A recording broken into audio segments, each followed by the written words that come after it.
Let's go. All right. So, ready, Mr. Pizza? Yeah, let's go. All right. 5, 4, 3, 2, 1. Hello and welcome to Before the Valley. Hello, Nikolai. How are you doing? Hello. I'm good, but stressed. As you know, I'm currently having exams. So, it's 4 more days until I'm to some extent a graduate, because I would have finished my exams and hopefully in a good way.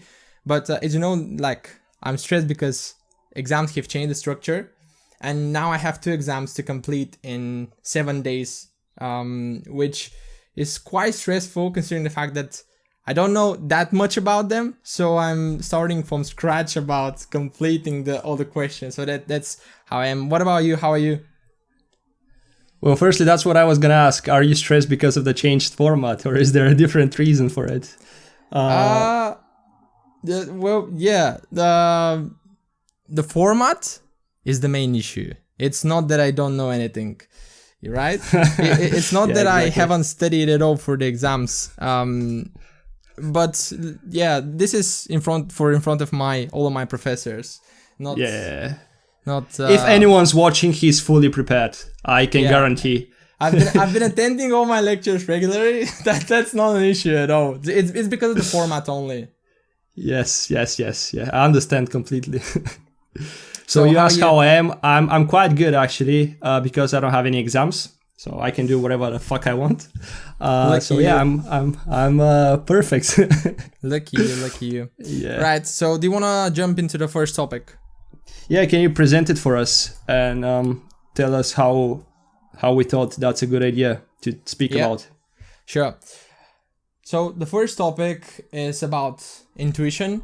As I told you yesterday, I thought that this is going to be a good topic to discuss because I see it as something essential when it comes to our everyday life and business as well, which hopefully we're going to cover in the podcast. But how I thought that intuition is an interesting topic is I was listening to Elizabeth Gilbert, who is a very famous author of Eat, Pray, Love. It's one of her works. It has over 12 million sales worldwide, which is phenomenal. It's showing how good of an author she is. So she was discussing intuition, and she was discussing in the context of a comparison between the physical body and logic, like the thinking body. And she said that we've had the physical body for much longer than the logic. And it's something phenomenal, like a magnificent machine. If you break your femur, which is the biggest bone in your body, it's gonna heal in around 6 weeks, and in 1 year, 2 years, you're not gonna remember anything about it. I mean, you're gonna know that you broke your bone, but it's not gonna make any impact on how you do. Of course, depending on how heavily you break it. On the other hand, if somebody calls you that you're fat, that you're ugly today, it's gonna hurt you when you think about it in 20 years. So this is how she compares how strong the physical body is. And great deal of those signals that we get come from the physical body. And we don't use it, which is a great problem. And therefore, she compared it as well to a MacBook. Like you're given the thinnest, most powerful MacBook, and you don't use it. You use it to chop your vegetables or to do something else on it, compared to opening it and using it in the way that it can be used, like giving you signals like from your intuition and guiding you in terms of what's good and what's not good. So yeah, this is why I never thought about intuition in this way. And it's not a topic which I've been focused on to study that much, but always I've been considering how important it is. So this is why I thought it's going to be an interesting topic to discuss. And I wanted to see what your view is on this. So what do you think about this story, first of all? And what's your experience with intuition? We've never discussed it between ourselves, in our discussions, right? Yeah, no, never. Well, to begin with, I found it interesting that you mentioned, the gut feeling that you have. We even have a phrase, the gut feeling, which partly describes intuition. And I was recently making my research on serotonin, if you remember. Serotonin is one of the hormones which keep you balanced, so to speak. It's let's call it a happiness hormone, neurotransmitter. but it is responsible for feeling balanced rather than dopamine, which is more of a, the impulsive happiness that you feel. So what's interesting is that around 90% of serotonin is produced in your stomach. So when researchers are trying to find out the effect of, let's say, antidepressants or like any other pills that have an effect on this one hormone, what they look at is how much serotonin is produced in your gut. So they can't see how much of it is produced in the brain, which has a actual impact on your mental perception and how you feel. But they use what's produced in your gut to correlate it with what's produced in your brain. So you can see how correlated your body is to your actual brain, which is responsible for most of how you feel and how you see the world. So I think how I see it is your body and the signals that it produces have a strong effect on your mental ability, and if you pay close attention to these signals, you can then use and base your decisions taking into consideration how you feel, what's your internal algorithm telling you, and that's how I explain intuition, so to speak, to myself. It's basically your previous experience is somehow recorded in you, either because of subconsciousness, either because of body signals, stuff like that, and then you cannot rationally explain why you feel that way, but because of previous experiences, you feel in that particular way, and you think this particular choice or decision is the right way to go. Is the right one. Yeah, see. Yeah, so that's yeah, go for it, sorry. Yeah, no, that's my view of it. So what do you think? How would you explain intuition to yourself? Do you think do you have a rational way to look at it? As I told you, it's not something I've been thinking about consciously. I mean, to try to focus on understanding intuition and why I'm feeling in a certain way sometimes. And when I was researching today for this topic, something interesting which I found is that intuition is happening in the present moment. So it's something that's guiding you in terms of what is in front of you. Like, is this feeling that you said that you cannot describe? But on the other hand, it's different than all of these feelings of anxiety and to be worrying about stuff that are based on your previous experience. So this is something that I found interesting because so here is a story which I think explains this point. There was one girl that went to live with a guy. Like she was renting a flat, like a room in his flat, and after the first day she went to him and told him, I don't want to live with you. And he said, okay, that's fine. The next day she went again and said, all right, I want to live with you, like it's okay, now I changed my mind. And he said, okay, that's fine. And the reason for which her intuition changed, which was how she described her feelings, is that she was basing her opinion mainly on something that happened in the past. So she said that she didn't want to live with him because he looked like a psycho that was gonna kill her. And this guy said that such a feeling or intuition is mainly based either on a movie that she watched, like a horror movie, or a thought that she had before, and as a result, it's leading to her like deconstructing reality based on her experience. So that's an interesting thing, and this is compared to like the actual intuition which is happening in the present moment. It's only what you have in front of you, and it's this feeling which arises like an author, De Becker. He was mentioned in one of the podcasts of Tim Ferriss, if you remember, the one with the three guys, the one that you liked a lot. We can link it in the video. But he said that like intuition and how intuition sends signals is through feelings. So you shouldn't ignore these feelings, but they should be based on what's present, not on what you've seen or experienced before. Yes, and I see intuition being misleading in that way. I've told you before, I had a lot of preconceived principles, so to speak, when I came to London. Stuff that I learned or I thought are right because of my cultural exposure in Bulgaria. So when I came here, it took me a lot of time to realize that these things weren't right, or I was wrong, or they don't apply to this particular situation. And because my experience in Bulgaria was so different to my experience now, these implications, I mean, these thoughts were wrong in that new situation that I had. So I fully agree that intuition can be misleading if you base it on experiences that seems similar but actually aren't. And I think that's relatively easy to spot. Like, think of the context. In this case, Bulgaria and the UK, very different contexts.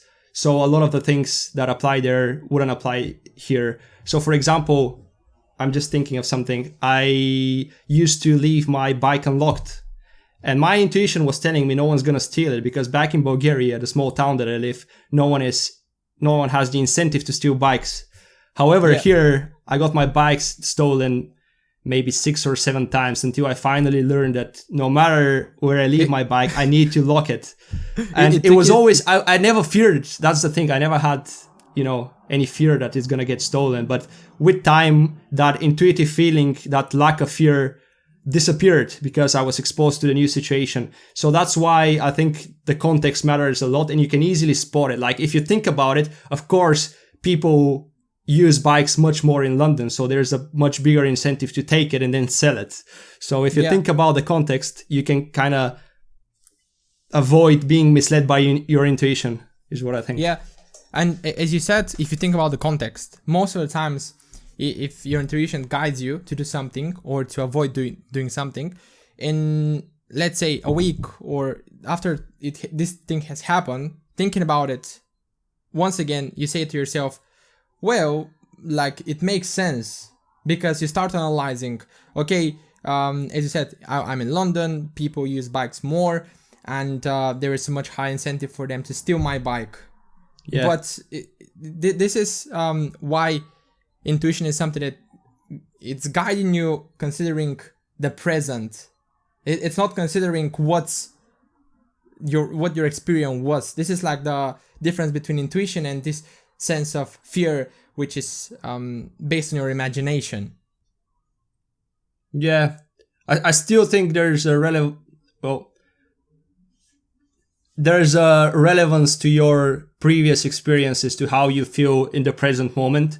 So I still think you should consider the context, and if your intuition is, if you have a very strong feeling, because intuition is a feeling, as you said, if you have a very strong feeling that something is right, think about the actual context. And I think finding like rational reasons for or against helps a lot. So for example, I often when it comes to intuition, or what? Yeah, it could be supported by some arguments, because it usually, what happens is you would have, let's say, arguments for and arguments against, and it's usually the arguments for aren't sufficient to override the arguments against, but that intuitive feeling adds an extra layer of support for your argument. So you would go for that decision based on intuition plus other stuff that you already rationally explained. But if your gut feeling is against all the rational options, then obviously you shouldn't go for that, I think. Yeah, and saying this, because the main idea of Gilbert was that the mind is not as strong as the body, and you need to consider both. You should not override these feelings that are coming from your body. But as you said, the logic is also very important. Mm-hmm. You need to analyze stuff. You need to consider the numbers and see things in a perspective. But in the end, into the whole equation, include this intuition. Yeah, that's very interesting, because today I had a conversation with our business partner, Nicola. So we had a brainstorming session about how to measure potential customers for our new application, how to measure if they're appropriate early adopters. That means if they're the best fit for our product. So it was interesting. We went through different characteristics of the restaurants we would like to target. Yeah. And finally, what he proposed is he was saying, it might sound weird, but you have this internal algorithm in you, which considers a lot of stuff that you rationally cannot consider. So he proposed that we have a intuition metric in there. So you would have, for example, different characteristics of the restaurant, and then you would have an intuition metric, which would basically measure how do we feel about the place. Do we feel that we're going to succeed with the place? Do we feel that this place is a good fit for us? And this is a way to put intuition into the whole equation, so to speak. So that way it wouldn't override everything else you have, but it also wouldn't be outside of the whole equation. So you completely ignore it. It's a good way, I think, to put it in. So that was interesting. So I thought I'm going to share it with you today. So you think that it should be like a proper factor in the equation, like which you need to think about rationally and consciously about it? Well, I think you can, depending on how much information you have for the other stuff, you can decide how much weight you want to put into that one variable, which is intuition. Yeah. So if you have, like, let's say you don't have any, like you have almost no data, then I think intuition would probably have a bigger weight than the other variables that you have. And depending how relevant your data is, how much data you have, you would decide how much to like how much weight to give to your intuition. But I think that's a good way to also, as I said, avoid your intuition misguiding you into going for something else just because you feel like it. I think that's go ahead. No, I was going to say that sometimes intuition can mislead you if you specifically base your actions only on it. Therefore, that's why I think the bigger problem here is... Yeah, exactly. And the bigger problem here is finding the balance, I think. Because I think we both agree that intuition is important. The question here is, I don't think anyone would disagree with this, but the question is how much weight to put exactly on intuition. So I think that's a good instrument for you. If you quantify it, try to quantify it, that's a good instrument for you to find that balance point. Yeah, do you know that when thinking about this topic, I was considering that when we were starting PP Network, when we were like choosing our accountant, we had to decide between two accountants, and what eventually led to us choosing one of them was to some extent the intuition, because we said, I don't feel good about this one, like I don't think I can trust this accountant 100%. Therefore, I'm going to go for the other one, even though that we didn't have like full set of data that could guide our decision. We had some factors, but intuition was probably one of the most important ones. Yeah, that's a very good example because it leads me to something I thought about before. So I think humans are very complex. So a lot about how we feel about humans comes from intuition. Because your internal algorithm calculates everything you feel about someone. You can't rationally explain it, but that's what guides your trust in that person. So, for example, when you say you trust someone more, it's not always the case that you can explain why you trust that person more. It's your internal algorithm, that intuition, basically making the decision for you. And I completely agree that that's because we evolved in such a way. And I think this also applies for very complex problems because in a way humans are a very complex problem, but it would also apply for other very complex problems which you can't rationally explain why you would approach in a certain way. Your intuition is very good at it. Exactly. I 100% agree. Like both stuff complement each other, which in many cases could lead to an optimal decision rather than focusing either on the numerical side of stuff, like the logical, or the subjective, which is only the intuition and the emotions. Mm-hmm. Yeah. I agree completely. Would you say, do you have any other experiences that you think your intuition helped you? I can think of one in my case, but it's not a business one, so I'm not sure how relevant it is. I was considering going back to Bulgaria a few months ago, and I wasn't like, the pros and the cons were pretty equal. And then I trusted my gut feeling, which was don't go back. I don't know what would have happened if I went back, so I can't compare them. But looking at it now, I think I made the right decision. So do you have any similar experiences that you can share with us?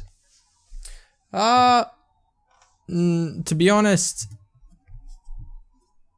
no. Like when I was thinking about a topic, I was considering how going out with my friends at night, when I feel the danger, sometimes my intuition, this fear was saying me, all right, something might happen, like these guys are drunk, they might do something, which was not 100% rational. You know, seeing somebody in a club, you can see them that they're drunk, but your intuition might tell you, this is a danger zone, you need to get out of it, and you might not be right. But what something very interesting that I heard today is that your intuition is always good, because first of all, it wants the best for you, and the second thing which I have here is that it's always based on something.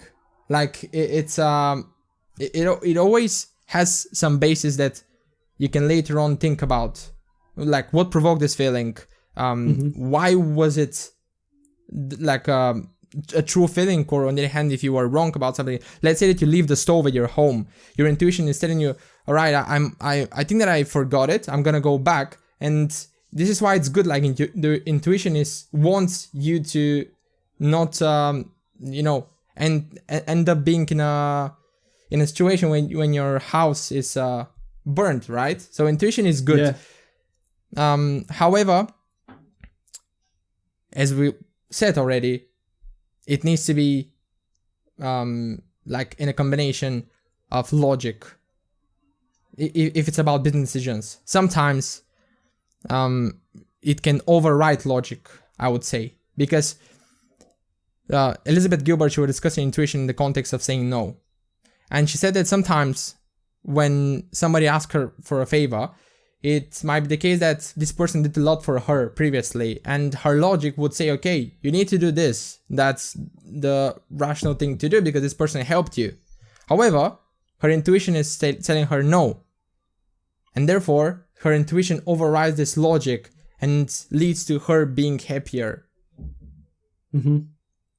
Which is also an interesting thing. Like intuition is having a different role, I would say, in business, in personal life, and in every like specific situation, which is has in its own peculiarities. Yeah, I agree, and I think this brings us back to the complexity of the task, because in your personal life, you'll always be much more chaotic than you're in your business endeavors. So because of this chaos, because of this uncertainty, and because you don't keep a record of everything, you can't really approach it rationally. So you have your internal algorithm, so to speak, making these decisions, these calculations with people. And then you decide, I think using your intuition in these personal situations might be much more beneficial. But when it comes to business, and I think this leads us to our second topic, it could be the case that your intuition is telling you not to invest in something, let's say, well, in fact, or not to work in a company which has a too crazy of an idea. So this is often not the case. And this brings me to our second topic, as I said, and Astro Teller, who is the CEO of X, who had this speech in Abundance 360. It's called A360. This is basically a community with entrepreneurs and people that are very invested in these crazy ideas that want to, let's say, mine the resources of asteroids, for example. This is Peter Diamandis, one of the guys in that A360 group projects currently. So basically, Astro Teller, he's the CEO of X, and X is the part of Google which deals with crazy ideas, crazy projects like this. And he had this mental experiment. He was saying to the crowd, to the audience, if you had to choose, if there's 100% for you to make $1 million or a 10% for you to make $1 billion, what would you choose? And he was saying the rational thing to do is choose option B, because a billion is 1,000 times bigger than a million, but 10% is just 10 times smaller than 1, which is 100%. So he was saying the rational thing to do is to go for that second option. However, it's very often that if we trust our intuition only and we hear this amazing, crazy idea, we might not invest in it, when in fact it could be the case that it's much better to invest. So his argument basically is that companies should consider that option, and companies should have a specific department where they deal with innovation and working on crazy ideas, working on not 10% incremental improvements, but rather 10 times bigger projects, which would override anything there is until now. So that's his main argument. And what do you think about this? So first of all, to mention something interesting, which I realize now, is that I actually studied about Google X, which was called Moonshot. Like now it's called Moonshot Factory or something like this. In my economics course last semester, it was an example of how companies can sustain the level of innovation high while maintaining their performance and asset management at peak levels as well, which is very challenging when you grow a business which especially goes public, because you have to satisfy investors. Yes. So focus on innovation is lost, but Google X is an example of how this can be sustained, as I said, over time, the innovation.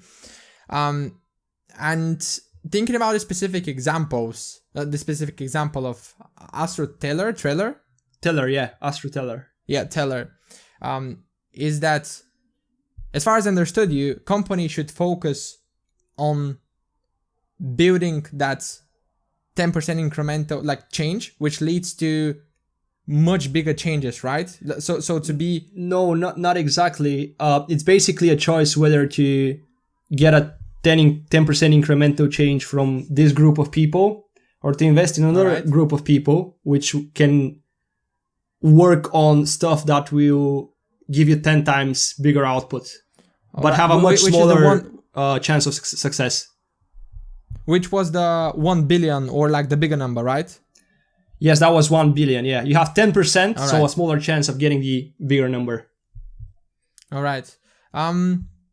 Well, he's a guy who's focused on innovation, and my personal point of view when it comes to having such people in your team, or to be to not be closing innovation through only rational thinking and to what you can perceive and understand, is it makes a lot of sense, because in the end, when it comes to all of these big crazy ideas, this is what makes companies the success which they are, compared to slowly progressing step by step and not focusing on building crazy things. So I think it makes sense. But do you think that it should be balanced?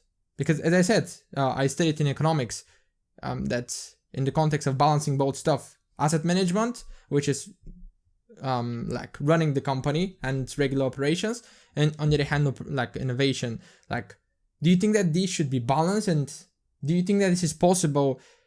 Like, also, you can, based on your experience with PP Network, where any like kind of innovation has happened? Well, I think theoretically the answer is no, but practically the answer is yes. So what I mean by this, let's say you have a 10% chance of getting $1 billion every 3 years. That means that in 30 years, you would have made $1 billion. If there's a 100% chance to make $1 million each year, in 30 years, you would have $30 million. So you can see you would have made much more money if you invested in these crazy ideas. However, in the real life, we don't have the probabilities. It's not that clear, first of all. You have them, but on average, but you don't know where in this average you're going to end up. Yeah, but you don't know if it, very often you wouldn't know if there's even a 1% chance or 0.1% chance in the next 30 years to succeed with this thing. So first of all, that's one thing. Second of all, you need the resources to sustain yourself during these 30 years. If you have external investor to pay you so that you can work on this crazy idea and in 30 years succeed with it and have $1 billion, that's one thing. But if you have to prove the investor they're making the right investment, it's very often that you can't do that with the crazy ideas because progress might not be that obvious, let's say. And the other thing is, if your investment is internal, if you're investing in your innovation on your own, let's say you're a company, then you need to sell something and make the revenue while you're working on that crazy idea. So I think practically in the real world, it's very often the case that it should be a balance. Of course, you should be investing in this, but at the same time, you should be making the revenue to sustain yourself until you make you basically succeed with this one crazy thing. And I have a very good example for this, which I was very surprised after reading it. It's about Apple, and initially when Steve Jobs was in the company, there was a clear separation between the innovation part and the design part, which he was part of, and franchise part, which is basically, as I told you, running the regular operations and trying to create the product which were already planned or tested to some extent. There was a clear line between these two, and there was a lot of hostility between both parties. So Steve Jobs was working on the Macintosh, which initially we were talking about when Apple was being started. Mm-hmm. And when he created the Macintosh, do you know what the results were? The product was overpriced. It was not of good quality. Nobody liked it. And due to the hostility from his side, it led to people from the franchise part to be leaving the company, which led to the regular operations to be damaged and to be, like the quality to decline due to the fact that these two entities within the business were separated. Mm-hmm. However, when he came back 12 years later, what he did is that he hired Tim Cook, and who was the manager. He was the guy to balance everything. And he hired, on the other hand, Johnny Ive. You probably know him. He left Apple recently. He's the not person really. who's been responsible for the design of most of the products, Johnny Ive, and he found his own business recently. So he was responsible for the crazy ideas. Right. But Apple at that point of time had balance between, like, they had a strong person when it came to management and organization, and they had a strong person when it came to crazy ideas. Combining these led to Apple becoming what it is. And when Steve Jobs was dying, they asked him, what's your biggest achievement when it comes to Apple? And everybody expected him to say the iPhone. But he said, no, my biggest achievement is to build an organization with such structure. Right. Where innovation is being allowed, so to speak. Yeah, and main point is that he was considering both as equal. He didn't put more focus on one party and to ignore, let's say, innovation. On the other hand, he wasn't ignoring the regular business procedures and what's operations. So this led to the balance that from the leader who was balancing between these two, and to the success of Apple. Yeah. Like this is one of the, like, it's not what is going to define whether you're going to be successful or not, but it's an essential part based on what I've learned today. Yeah, exactly. And that leads me to finally conclude with leadership and how important that is to allow this innovation bit of your company, even if you're not seeing immediate results out of it. So Nassim Taleb, he's an economist. He has this idea of skin in the game. I think I've mentioned it before. So because innovation usually has the results in the very long term, let's say it might be 10, 15, 20 years. If your CEO doesn't have skin in the game or doesn't have, it's not the co-founder basically is the idea, or doesn't have enough shares from the company. If your CEO is chosen by others and is somewhat of an employee, doesn't have the skin in the game, then it's the possibility of that CEO working for the short-term success of the company is very high. Or even if the employee has shares but doesn't believe in the idea because, let's say, he didn't start a company, or she's not a co-founder, let's say, then it's the incentive is different. The incentive is make as much money as you can in the short term, then you can sell the shares or whatever. But if you're invested into the idea, the brand Apple, then it makes sense that even after your death, you would create this structure which allows innovation, because in the long term, it's your life's purpose to make that company succeed. So that's why I think leadership is very important. And well, having a CEO who has skin in the game and believes in the idea of the brand, and not just and it doesn't just want to earn the money in the short term, but rather thinks on the long term as well. It's about, like, in this context, like passion and stuff that keep you within the business and dramatically change your perspective, which I think is crucial for many businesses and the way they operate. And like, before we close the podcast and everything, what do you think about this in, like, from your point of view? Like, how important do you think crazy people, like not crazy people, but people that produce crazy ideas are within a team, within a business? And well, I think it's crucial, and it's crucial for the same reasons. Like, well, first of all, there's a correlation between idea creation and success in entrepreneurship. I think I've spoken with you about this before. So do you think that you've had crazy people in your team so far, or you were missing them? Yeah, because you. It's something that we've discussed. You're a bit off, I have to say. Yeah. Yeah, no, I wouldn't say I had a typical, idea creator so far, like a person who would constantly bombard us with ideas. But we've talked about this, and that's probably one of our next steps.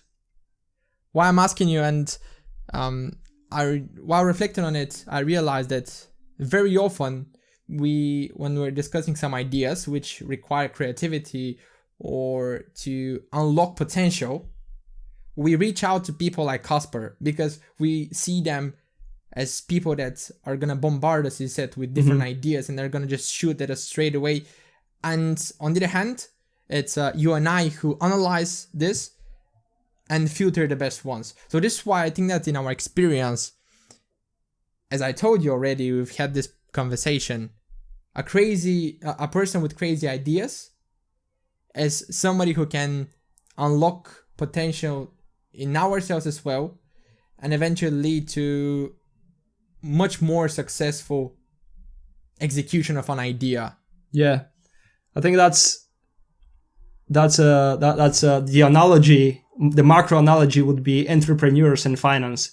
Finance redistributes resources, but entrepreneurs build the businesses. So it's a bit like us redistributing resources to different ideas, but then you have someone who brings in the absolute value, so to speak. So it's similar to I'm mentioning how the world works, so to speak. Yeah, and I'm mentioning university so much because I'm studying currently, like actively for my exams, but I'm doing my management accounting exam now, and in it's describing to change the feature of management accounting and to start seeing it as a tool which helps people by making them think about the right questions, which eventually leads to creation of new knowledge. So as you said, finance is this not framework, but guidance in terms of where the boundaries are, or like what the overall map is in terms of where we're aiming. And on the other hand, you have the people inside the business who fill this map, and the crazier the ideas, the crazier the business, and the more, how should I call it? Like breaking the conception of normal. Yeah, the more disruptive, I would say. Yeah, disruptive. Yeah, I agree completely. Yeah. Do you want to finish off with the quote, or should I read it again, since I'm the expert? Yeah. You don't need to ask. We already know who the expert of quotes is. So, Peter, the stage is yours. Okay, I got a lot of criticism after my last reading, so this time I'm feeling more prepared than last time. Okay, so the quote is by Scott Belsky, who is I think was he a product manager in Adobe? Yeah, he was. He's a product manager. He's like a senior Adobe product manager. Right. So, okay. So that's him, quite successful as well. So what he's saying is this: when 99% of people doubt your idea, you're either gravely wrong or about to make history. How was that? It was 9 out of 10 compared to the previous one, so there's improvement. There's always room for improvement, so I'm satisfied with this performance. Yeah, I might be a bit subjective because it's you and I cannot be so critical. maybe. But yeah, so yeah, crazy ideas are needed within businesses. And as we discussed, sometimes intuition can guide you in regarding these ideas. Or mislead you, so be careful. Yeah, and mislead you, so therefore you need to consider the objective side of things. Yeah. When making important decisions. All right. So, thank you for watching. Leave your feedback in the comments as always. I always ask, not too many people always leave their feedback. So if you have a feedback, please share it. As I said in previous episodes, we do consider it very thoroughly and carefully. So it's much appreciated. And yeah, thank you for watching. Yeah. Thank you for all the feedback that we've received so far, and thank you for watching. So leave a comment, we consider them, and based on them we improve next episode. So yeah, looking forward to see what you think. Bye-bye. Bye.